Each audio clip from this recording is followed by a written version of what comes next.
ऊपर की तरफ लिफ्ट लग रही है। अब ये लिफ्ट क्या इसको ऐसे एकदम सीधा उड़ जाता है? नहीं, हवाई जहाज आपने देखा है ये उड़ता है।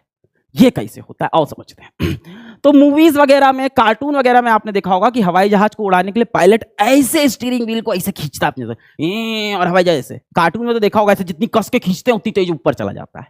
अब ये स्टीयरिंग व्हील क्या काम करती है? जब आप इसको यूं खींचते हो ना, तो हवाई जहाज की टेल में पीछे वाले हिस्से में यहां पे एक चीज होती है, इसको बोलते हैं एलिवेटर। एलिवेटर नाम याद रखने से कोई मतलब नहीं है, फिजिक्स समझो भाई इसके अंदर की। एलिवेटर। अब ये जो एलिवेटर है ये ऐसे नीचे और ऐसे ऊपर हो सकता है, ऐसे नीचे और ऐसे ऊपर। ये देखो यहां पे लगा हुआ है एलिवेटर।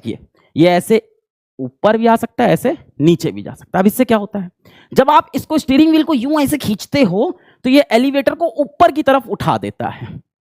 क्या करता है? एलिवेटर को ऊपर की तरफ उठा दिया।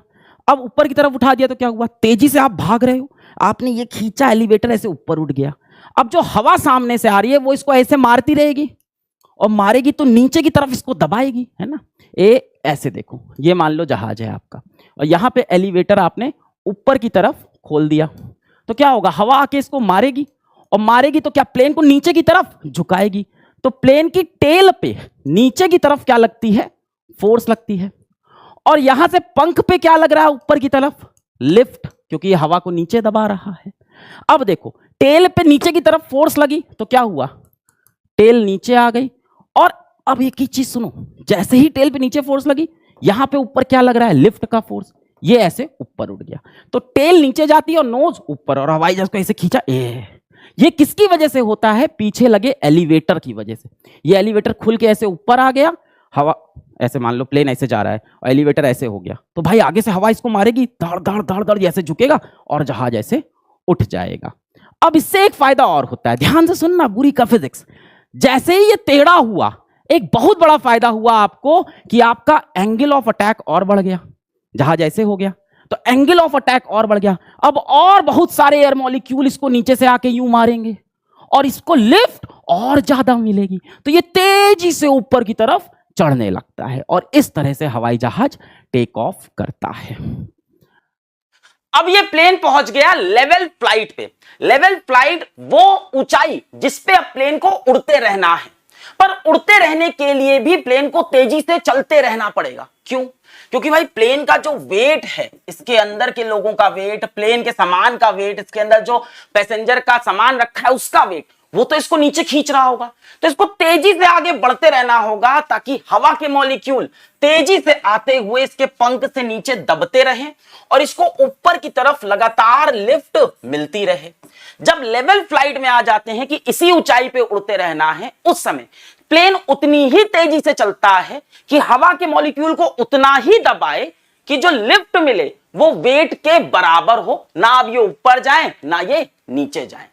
प्लेन एक जगह पे खड़ा नहीं रह सकता हवा में। अगर खड़ा हो गया तो क्या भाई, तेजी से हवा के मॉलिक्यूल इसके पंख के नीचे आएंगे नहीं, दबेंगे नहीं, तो वेट की वजह से ये तेजी से नीचे गिर जाएगा।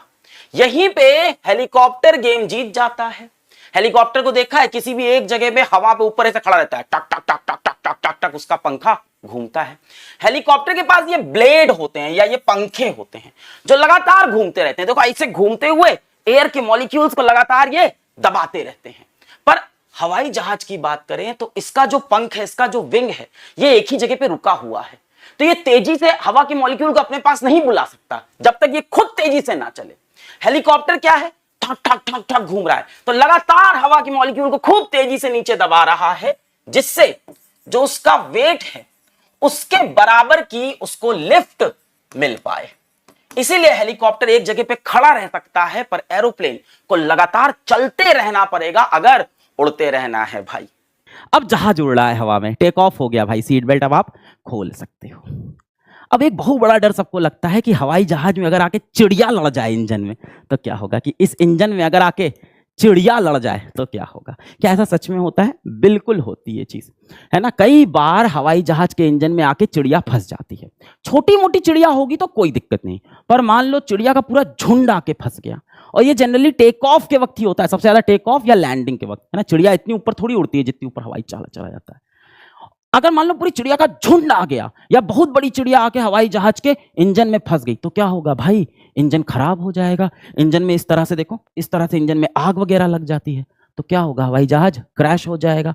देखो हमेशा ऐसा नहीं होता, क्योंकि एक ही इंजन तो खराब होगा, दूसरा तो बचा हुआ है। दूसरे इंजन में इतनी क्षमता होती है कि हवाई जहाज को वो हवा में रख सके, और पायलट क्या करता है, आसपास सेफ एरिया देख के या वापस आके आसपास का एयरपोर्ट देख के लैंड करके सबको बचा लेता है। पर यह घटना बहुत कॉमन भी है, ऐसा नहीं कि ऐसा होता नहीं है। आप अगर देखो विश्व भर में रोज 50 हवाई जहाज में आके चिड़िया लड़ती है, इसको बोलते हैं बर्ड स्ट्राइक, चिड़िया के लड़ने को। अगर आप भारत की बात करो तो हर महीने 150 हवाई जहाज पे बर्ड स्ट्राइक होती है। क्या इसमें कोई घटनाएं भी हुई हैं? हाँ देखो, घटना हो सकती है अगर एक साथ दोनों इंजनों में आके चिड़ियाएं फंस जाएं, जिसके चांसेस कम है। पर चिड़िया का अगर झुंड हुआ दोनों तरफ आके फंस गया तो ऐसा हुआ है। 1995 में ऐसा हुआ था, अलास्का में ऐसा हुआ था। एक प्लेन के दोनों इंजन में चिड़िया फंस गई, क्रैश कर गया, 24 लोग मर गए। 1960 में बॉस्टन में एक प्लेन में ऐसा ही हुआ, उसमें 74 लोग करीब मर गए थे। अभी 2009 में एक अमेरिका के प्लेन में ऐसा हुआ था। खैर उसमें पायलट समझदार थे और बचा ले गए, समय था तो उन्होंने हडसन नदी में जहाज को लैंड करा दिया और बचा लिए। पर ये किससे होते हैं, पर टेंशन मत लेना, इतने ज्यादा भी नहीं होते हैं। चलो आगे बढ़ते हैं। तो भाई अब हमारा जहाज लेवल फ्लाइट में है और ये जहाज हमारा लेवल फ्लाइट में चल रहा है। अब जो सवाल आता है कि जहाज को मान लो हमें थोड़ा ऊपर ले जाना है लेवल फ्लाइट से, या हमें थोड़ा नीचे ले जाना है, या हमें दाएं जाना है, बाएं जाना, भाई रास्ते भी तो बने होते हैं। तो वो कैसे करते हैं समझो। तो जहाज की पूंछ जो टेल होती है वही जहाज को ऊपर नीचे और दाएं बाएं करने में मदद करती है हवा में। कैसे, देखो पूंछ पे एक चीज लगी होती है, इसको हम बोलते हैं एलिवेटर, जो मैंने अभी थोड़ी देर पहले बताया था। एलिवेटर को खोल के ऊपर कर दो तो यहां से हवा आएगी, इसको मारेगी तो टेल नीचे और जहाज ऐसे ऊपर चला जाएगा, है ना। मान लो ऐसे मैंने एलिवेटर को खोल के ऊपर कर दिया तो आगे से हवा आई, इसको मारी तो ये टेल नीचे जाएगी और नोज ऊपर और हवाई जहाज ऐसे ऊपर की तरफ चला जाएगा। एलिवेटर को खोल के मैं नीचे की तरफ कर दूं तो हवा नीचे से मारेगी तो टेल ऊपर चली जाएगी और हवाई जहाज की नोज नीचे, है ना। ये एलिवेटर अगर मैं नीचे की तरफ खोल दूं तो हवा इसको ऐसे मारेगी तो ये टेल ऊपर जाएगी और नोज नीचे। अच्छा, अब दाएं बाएं की बात करते हैं। तो हवाई जहाज की टेल पे ही एक चीज लगी होती है, इसको बोलते हैं रडर। अब रडर क्या कर सकता है, ऐसे हो सकता है ना। प्लेन के पीछे यूं लगा होता है जो जगह, ये पूरा एरिया जो है ये पूरा नहीं करता, पीछे एक पार्ट होता है जो हिल सकता है, उसको बोलते हैं रडर। तो रडर ना ऐसे और ऐसे हो सकता है। अब देखो अगर ये रडर इस तरफ मैंने खोल दिया तो हवा सामने से आके मारेगी मुझको, धाड़ धाड़ धाड़, और प्लेन ऐसे हो जाएगा। और अगर रडर मैंने ऐसे कर दिया तो हवा सामने से आके मुझे धाड़ धाड़ धाड़ मारेगी और प्लेन इधर, भाई इस पे फोर्स लगेगी तो क्या होगा, ऐसे जाएगा। सोचो उधर से उसको कोई धक्का दे तो ऐसे हो जाएगा। और अगर रडर को इस तरफ खोल दूं और सामने से हवा इसको बहुत तेज से धक्का देगी तो प्लेन ऐसे। तो दाएं बाएं कर सकता है, देखो ये मैंने दिखाया है, ठीक है। देखो इस तरह से ये रडर है यहाँ पीछे, है ना। इसको इधर खोला तो इधर चला गया, इधर खोला इधर, और ये यहाँ पे एलिवेटर है, इसको ऊपर नीचे करने के लिए इस्तेमाल करते हैं। भाई आगे बढ़ते हैं। अब एक बड़ा सवाल मन में आता है कि जहाज में जो वेस्ट होता है, गंदगी होती है, वो क्या जहाज ऐसे ही गिरा देता है? तो ऐसा नहीं होता है। तो जहाज के अंदर जो टॉयलेट होता है वो नॉन स्टिक टॉयलेट यूज किया जाता है, पानी नहीं होता है, ठीक है। और ये जो टॉयलेट होता है ये एक पाइप से लगा होता है, एक वैक्यूम जनरेटर से लगा होता है। यहाँ पे एक वॉल्व होता है ना। तो यहाँ पे आप जो क्रिया करना था आपने किया, फिर आप जैसे ही फ्लश दबाते हो ये वॉल्व क्या होता है, ये वॉल्व खुल जाता है। अब जैसे ही ये वॉल्व खुला तो वैक्यूम जनरेटर वैक्यूम क्रिएट करता है। वैक्यूम होता है तो यहां से सारी गंदगी खिंच जाती है और खिंच के जाके आपके ये वेस्ट टैंक में रख लेता है, ऊपर से गिरा नहीं देता है नीचे। तो ये वैक्यूम जनरेटर वाला जो टॉयलेट है ये काम करता है जहाज के अंदर, और फिर जब जहाज लैंड करता है तो ये गंदगी साफ कर दी जाती है। अच्छा, एक और सवाल मन में बड़ा आता है कि जहाज के अंदर पैराशूट्स क्यों नहीं दे देते लोगों को? भाई जैसे ही क्रैश करने वाला लोग कूद जाए पैराशूट लेके। इसके दो बड़े कारण हैं। पहला कारण यह है कि पैराशूट से जंप करना, पैराशूट से कूदने के लिए ट्रेनिंग चाहिए होती है। इस ट्रेनिंग को कराने में लगभग 1 से 2 घंटा लग जाता है किसी इंसान को। तो ये ट्रेनिंग कराना पॉसिबल नहीं है भाई सारे पैसेंजर को। है ना। अच्छा, साथ ही साथ दूसरा बड़ा रीजन ये है कि जहाज जिस हाइट पे उड़ता है, जिस लेवल पे उड़ता है, वो बहुत ऊपर होता है। जनरली ये जो पैराशूट की कूदने वाली जो ये सब एडवेंचर स्पोर्ट कराया जाता है, ये थोड़ा कम हाइट पे कराया जाता है, कम लेवल पे। जहाज बहुत ऊंची हाइट पे उड़ता है, वहां से कूदने के लिए बहुत एक्सपर्ट ट्रेनिंग की जरूरत है, जो सबको नहीं दे सकते। वैसे एक कारण ये भी समझ सकते हो कि जो पैराशूट होता है बहुत भारी होता है, और 100-150 लोग का पैराशूट जहाज में भर के अगर रख देंगे तो जहाज का वजन बढ़ जाएगा, तो फिर यार तेल ज्यादा लगेगा, इंजन को ज्यादा काम करना पड़ेगा। तो ये प्रमुख कारण है जिसकी वजह से जहाज के अंदर पैराशूट नहीं होता, क्योंकि लोगों के पास इसकी ट्रेनिंग नहीं होती, और जहाज जिस हाइट पे, जिस ऊंचाई पे उड़ रहा है, उस ऊंचाई से सिर्फ एक्सपर्ट ही पैराशूट वाली छलांग लगा सकते हैं।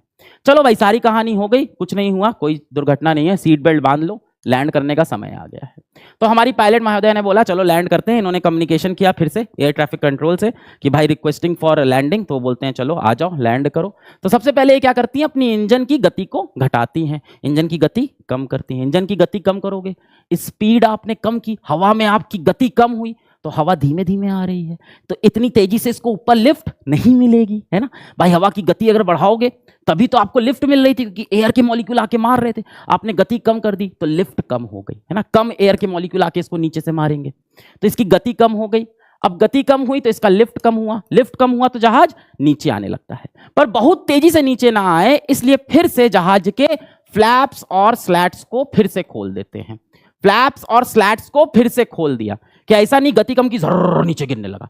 फ्लैप्स और स्लैट्स को खोल दिया ताकि थोड़ी सी हवा से नीचे से लिफ्ट मिलती रहे, धीमे धीमे थोड़ा ऊपर की तरफ लिफ्ट मिलती रहे, और धीमे धीमे गति घटाते हुए हम नीचे की तरफ आते हैं। फिर हमें रनवे दिखता है, फिर हम जहाज को नीचे रनवे पे लैंड कराते हैं। अब लैंड करा के ब्रेक कैसे लगता है, तो जहाज के टायर में इसमें ब्रेक होते हैं, तो ब्रेक लगाए जाते हैं, उससे रुकता है। दूसरी चीज क्या होती है, अब देखो ये जहाज के जो विंग होते हैं, इसमें एक चीज और लगी होती है, इसको बोलते हैं स्पॉइलर। स्पॉइलर, स्पॉइलर मतलब जो किसी चीज को स्पॉइल कर दे, खराब कर दे, तो ये जहाज के चलने को खराब कर देता है, स्पॉइल कर देता है। तो ये स्पॉइलर ऐसे यूं खुल जाते हैं, देखो पीछे यहाँ पे स्लैट्स फ्लैप्स होते हैं, आगे स्लैट्स होते हैं, और बीच में स्पॉइलर भी लगा होता है। तो स्पॉइलर ऐसे ऊपर खुल जाता है। अब यहां से यूं हवा आके इस पे लड़ेगी तो क्या होगा भाई, प्लेन क्या देगा, हवा को थोड़ा सा रेजिस्टेंस देगा, है ना। हवा आके लड़ेगी, ऐसे आपने खोल दिया सारा, धड़ धड़ धड़ लड़ रही है। साथ में फ्लैप्स भी खुले हैं, तो नीचे से भी है फ्लैप्स ऐसे खुले हुए हैं, नीचे से भी हवा आके धड़ धड़ धड़ लड़ रही है, रुक रहा होता है। इसके साथ साथ ये इंजन में देखो इस तरह से अपनी खिड़की खोल देता है, इंजन की खिड़की खोल देता है। अब इंजन की खिड़की खोलने से क्या हुआ कि हवा यहां से अंदर इसने चूसी, और यहां से हवा ऐसे बाहर निकलने लगती है, तो हवा इस तरफ बाहर निकलती है, तो ऐसे हवा निकलती है तो जहाज को धक्का पीछे की तरफ लगता है। तो इस तरह से अपने इंजन की खिड़की भी ये खोल देता है, जो इसको और ज्यादा रेजिस्टेंस या ड्रैग देती है, और फिर धीमे धीमे जाके जहाज रुक जाता है। कुर्सी की पेटी आप खोल लीजिए, अब आप सुरक्षित पहुंच चुके हैं। जय हिंद।